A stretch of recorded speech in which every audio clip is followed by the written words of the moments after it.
2004ರವರೆಗೆ ವಾಜಪೇಯಿಯವರು ಪ್ರಧಾನಮಂತ್ರಿ ಆಗಿದ್ದರು.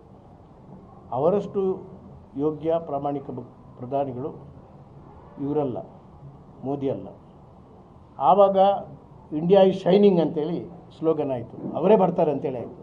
ಏನಾಯಿತು ಪರಿಸ್ಥಿತಿ? ಕೊನೆಗೆ ಚುನಾವಣೆ ರಿಸಲ್ಟ್ ಏನಾಯಿತು? ಅಂಥವರೇ ಸೋಲ್ಬೇಕಾಯಿತು ಪಾಪ. ಅಲ್ಲ ಹೇಳೋದು ನಿಮಗೆ. ಆದ್ದರಿಂದ ಮಾತ್ರ ಇವರೇನು ಮೊನ್ನೆ ಸಣ್ಣ ಪ್ರಚಾರ ಮಾಡಿದ್ರ ಕರ್ನಾಟಕದಲ್ಲಿ. ಆದರೂ ಕಾಂಗ್ರೆಸ್ಸು ಅತ್ಯಧಿಕ ಬಹುಮತದಿಂದ ಆಯ್ಕೆ ಆಗಲಿಲ್ಲ. ಹಾಗಾದರೆ ಮೋದಿಗೆ ಬೆಲೆ ಎಲ್ಲಿ ಬಂತು? ಆಮೇಲೆ ಒಂದು ಮಾತು ನೆನಪಿಡಬೇಕು, ಅದ್ವಾನಿಯವರು ಪ್ರೈಮ್ ಮಿನಿಸ್ಟರ್ ಕ್ಯಾಂಡಿಡೇಟ್ ಆಗಿದ್ದರು, ಆಕಾಂಕ್ಷಿಗಳಾಗಿದ್ದರು 2014ರಂದು. ಅದ್ವಾನಿಯವರಿಗೆ ಆದರೆ ಮೋದಿಯವರನ್ನು ಆಯ್ಕೆ ಆಯಿತು.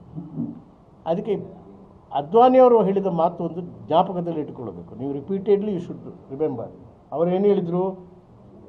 ನರೇಂದ್ರ ಮೋದಿ ನೋ ಅದು ಆಮೇಲೆ ಬರ್ತೇನೆ, ಅದನ್ನು ಬರ್ತೇನೆ. Narendra Modi is A better event manager than my self ಅಂತೇಳಿ. ಇವೆಂಟ್ ಮ್ಯಾನೇಜರ್ ನೀವು ನೋಡಿದ್ರಲ್ಲ ಮೊನ್ನೆ ನಮ್ಮ ಇವೆಂಟ್ ಮ್ಯಾನೇಜರ್ ಯಾರು? ಪ್ರೊಫೆಸರ್ ರಾಧಾಕೃಷ್ಣ ಬಂದಿದ್ದು ಅಲ್ವಾ? ಆ ಥರ ಇವೆಂಟ್ ಮ್ಯಾನೇಜರ್ ಮತ್ತು ಬರ್ತಾರಲ್ಲ ಕೆಲವರು ನಮ್ಮ ಆ್ಯಂಕರ್ಸ್ ಅಂತ ಹೇಳ್ತಾರೆ. ಇವೆಂಟ್ ಮ್ಯಾನೇಜರ್ ಅಂದರೆ ಆ್ಯಂಕರ್ಸ್. ಅವ ಈಸ್ ಎ ಗುಡ್ ಆ್ಯಂಕರ್ ಅಷ್ಟೇ. ಗುಡ್ ಆ್ಯಂಕರ್ ಹೊರತು is not the best administrator. This is the ಅದ್ವಾನಿಯವರ ಸ್ಟೇಟ್ಮೆಂಟಿಂದ this is implied. Is not a best administration, is not the best leader to govern the country. ಅದು prove ಆಗ್ತಾ ಇದೆ. ಬ್ರಿಟಿಷರ ಕಾಲದಿಂದಲೂ ಹೆಚ್ಚು ತಾರತಮ್ಯ ಬರ್ತಾ ಇದೆ ಬಡವರು ಶ್ರೀಮಂತರ ಮಧ್ಯೆ. 1% of the population of this country are 10% of the population, ಅವರಲ್ಲಿ 90% ಆಫ್ ದಿ ವೆಲ್ತ್ ಎಕ್ಯುಮಿಲೇಟ್ ಆಗಿದೆ. ಇದು ಇವರ ಆಡಳಿತ ಪರಿಸ್ಥಿತಿ. ದಿನನಿತ್ಯದ ಬದುಕು ಭಾಳ ಕಷ್ಟದಲ್ಲಿದೆ. ಅನ್ಎಂಪ್ಲಾಯ್ಮೆಂಟ್ ಹೈಯೆಸ್ಟ್ ಇದೆ. ಇಷ್ಟು ಅನ್ಎಂಪ್ಲಾಯ್ಮೆಂಟ್ ರೇಟ್ ಯಾವಾಗಲೂ ಇರಲಿಲ್ಲ.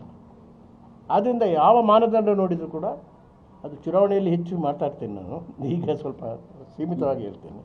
ಆದ್ದರಿಂದ ಅವರು ಹೇಳಿದ ಕೂಡಲೇ ಅವರೇ ಬರ್ತಾರೆ ಅಂತೇಳಿ ಏನಿಲ್ಲ.